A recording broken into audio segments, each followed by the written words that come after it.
I was laying in bed watching TV. Bruce was next to me. Reese was at my feet, and Stella was on the other side of Bruce because Bruce didn't like anyone next to Mom except him.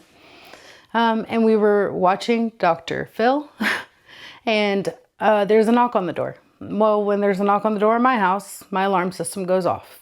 All three of my dogs let me know that someone just knocked on the door. And I went out and I see that there is an animal control officer and 2 Killeen police officers.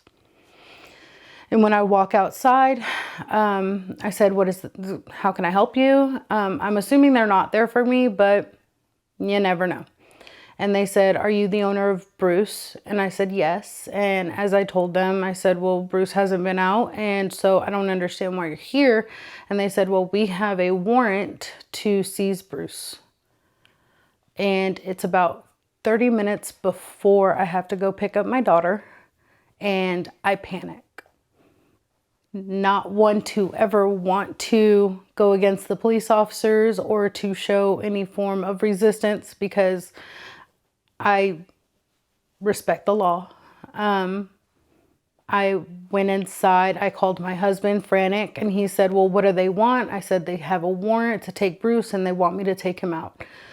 So at that time, I went and I got Bruce, and I got him by the collar and I walked him out. And that's whenever the animal control officer put a slip leash onto Bruce and walked him out to the the animal control vehicle.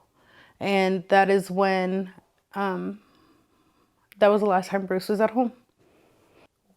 They gave me 2 papers and they said, this is the warrant. And on the warrant, it said that he had attacked somebody causing bodily injury and that he was at large or that he had destroyed someone's property of some sort.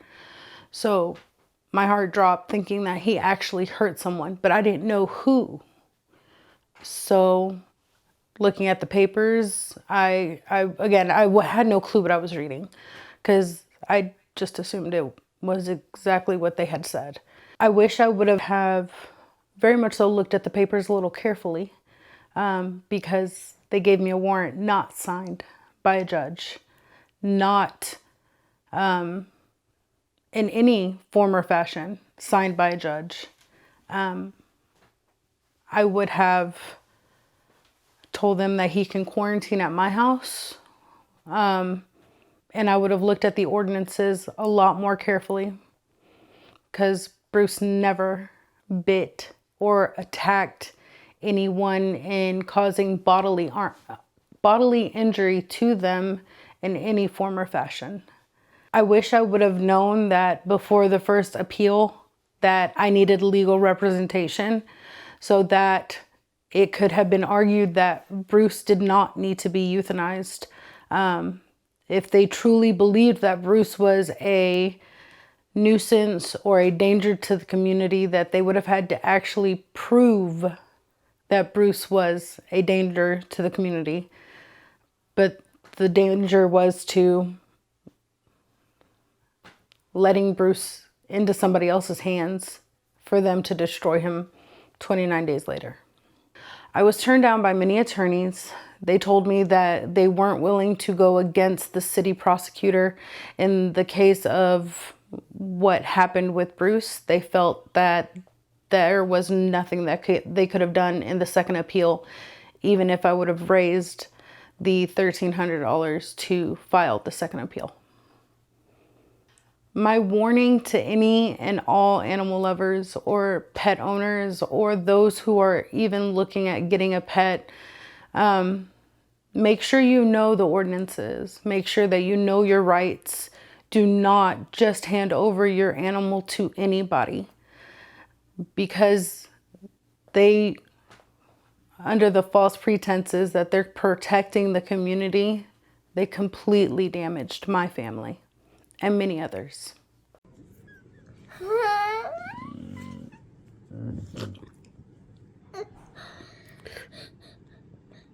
This isn't happen. Okay? Something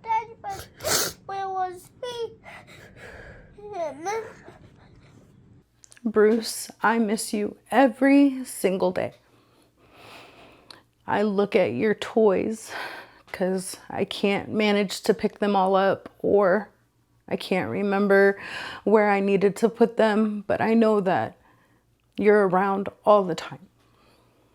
And you did a good job, and you were a good boy, and you did exactly what you were trained to do. No teeth. My message to the city of Killeen and to animal control, I have one thing to say. You have destroyed my family. You have destroyed my faith and my children's faith in the justice system. You have completely and utterly consumed the past 4 months of my life. And I'm not done. My family is not done. There will be justice for Bruce in all manners of which we can protect the community from your actions. We have decided to start speaking for our pets, because if you were at home with your mom and you go to the door and all of a sudden you're not allowed to be around your mom anymore, that's scary. So we started deciding, my family and I decided to start speaking, and truly speaking on behalf of Bruce and his other brothers and sisters and all of the pets here in the city of Killeen, to say that you don't get to decide that this animal is dangerous without actual cause. So we won't stop until Bruce's voice has been heard. How did he appear to you physically? He looks sick. He looked sick. He looked very sick. I saw the pictures. He looked a lot thinner. He was very, very thin, to the point where it was almost like his cheeks were looking very hollow.